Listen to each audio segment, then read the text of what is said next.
Chapter 3 मिया शिनोत्सुकी की जलन। शुद्ध हिंदी।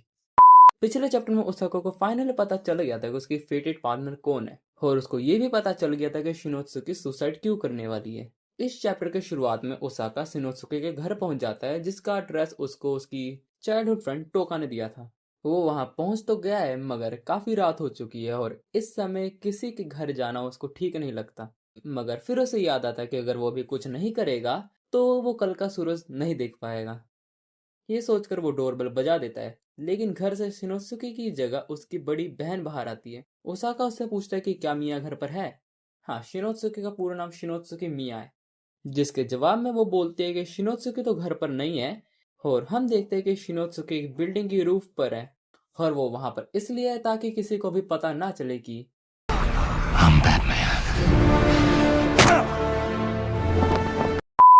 लेकिन फिर से ओसाका वहां पहुंच जाता है और बोलता है कि ये जगह लोगों के गिर के भूत मरने के लिए काफी ज्यादा फेमस है। और ओसाका को इस जगह के बारे में कैसे पता। एनयू स्पेशल एडिशन आज ही खरीदिए। इसका मतलब तुम समझ रहे हो। Knowledge really does solve everything.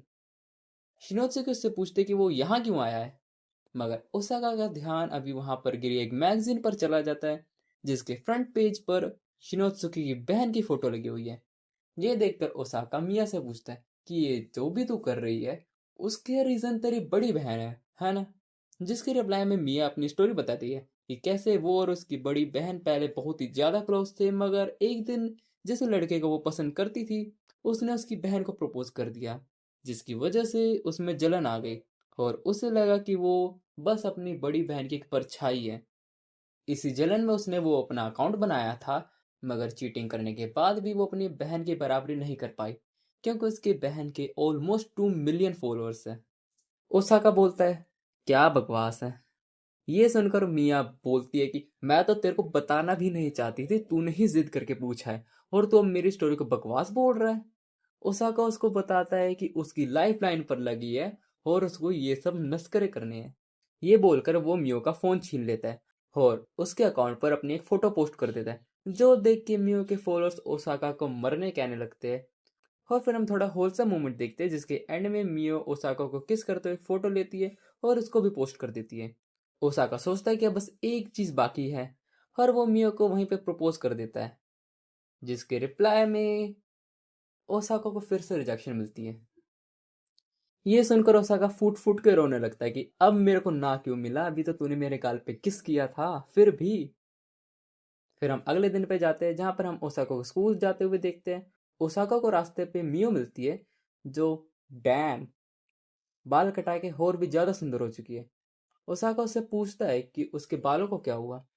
मियो उसको बोलती है कि उसने फाइनली अपनी बहन से बात की और उसकी बहन ने ही उसके बालों को नया हेयर स्टाइल दिया है। ओसाका देखता है कि जो दूसरे बच्चे हैं वो उन्हीं के बारे में बात कर रहे हैं। वो शिनोत्सुकी को बोलता है कि उसको स्कूल में उसके साथ नहीं घूमना चाहिए, नहीं तो उसके बारे में और ज्यादा रूमर्स फैलने लगेंगे। जिसके रिप्लाई में मियो बोलती है कि अब मैं इन सब चीज़ों के बारे में सोचना छोड़ चुकी हूँ, जिसको सोचना सोची जाए और मुझे तुमसे एक बहुत ज़रूरी बात करनी है। शिनोत्सुकी बोलती है कि जब ओसाका ने उसको प्रपोज किया था तब उसने उसको मना कर दिया था, लेकिन उसका मतलब ये नहीं था कि वो उससे नफरत करती है। वो तो बस उसने एकदम से उससे पूछ लिया, तो उसको समझ नहीं आया कि वो क्या बोले। शिनोत्सुकी आगे कुछ कहने ही वाली होती है कि वो देखती है ओसाका तो वहां पर है ही नहीं। और अगर तुमको ये पैनल देखकर भी समझ नहीं आ रहा कि उसके साथ क्या हुआ, तो ओसाका के चिथड़े उड़ चुके हैं। I mean he literally blast of. Osaka फिर से लूप करता है, मगर जैसा तुम्हें पता है कि ओसाका वापस जिंदा तो हो जाता है, मगर जिस तरीके से वो पिछली बार मरा था वो दर्द उसको इस बार जरूर फील होता है। और इस बार तो उसके टुकड़े ही हो गए थे। अगर तुमने नोटिस नहीं किया तो जब इस बार ओसाका मरा तो मियो उसके सामने थी और वो जिंदा भी थी। तो इसका मतलब ओसाका की फेटेड पार्टनर कोई और है, जो कि मारी जा चुकी है। ओसाका सोच रहा होता है कि वो फिर से स्टार्टिंग पॉइंट पर आ गया है, मगर जैसे वो अपना फोन उठा कर देखता है तो इस बार वो सिर्फ आधा घंटा ही पीछे आया है। तो उसके पास अब और भी ज्यादा कम टाइम है। तो अब उसके पास सिर्फ 30 मिनट ही रहेंगे अपनी गर्लफ्रेंड को ढूंढने के लिए। ओसाका फिर से स्कूल जाता है और रास्ते में उसको फिर से शिनोत्सुकी मिलती है, मगर इस बार वो जल्दी में होता है और उसके पास सिर्फ 30 मिनट है। और 30 मिनट में वो क्या ही कर सकता है। वो स्कूल के टॉप फ्लोर पर जाकर बहुत जोर से चीखता है, चिल्लाकर बोलता है, somebody be my girlfriend। ये लाइन बोलते हुए मेरे को एम्बैरेसमेंट फील हो रही है, बंदे ने कैसे बोल ली। जो सुनने के बाद तुम सबका रिएक्शन देख सकते हो, सब क्रिंज हो रखे इससे। लेकिन ओसाका खुद सोच रहा है कि बस कोई उसको मार दो। वो अभी भी डेस्परेशन में है क्योंकि उसके पास सिर्फ 30 मिनट है, और अगर वो कुछ नहीं कर पाया तो वो सिर्फ मारा जाएगा, वो भी बार बार। और अगर तुमने ये चीज़ रियल लाइफ में ट्राई की तो तुम्हें गर्लफ्रेंड तो नहीं मिलेगी, मगर एक एम्बैरसिंग मोमेंट और एक सस्पेंशन नोटिस स्कूल या कॉलेज कहीं से भी जरूर मिलेगा। तो इसको ट्राई मत करना, वैसे तुम करने भी नहीं वाले हो।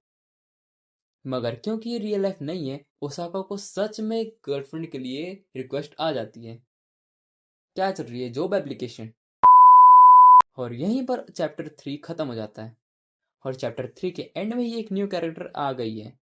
लेकिन क्या ये ओसाका की फेवरेट पार्टनर है, या फिर ये भी ओसाका को मरवा के जाने वाली है? ये जानने के लिए तुमको चैप्टर 4 का इंतजार करना पड़ेगा। तब तक लिए सायोनारा।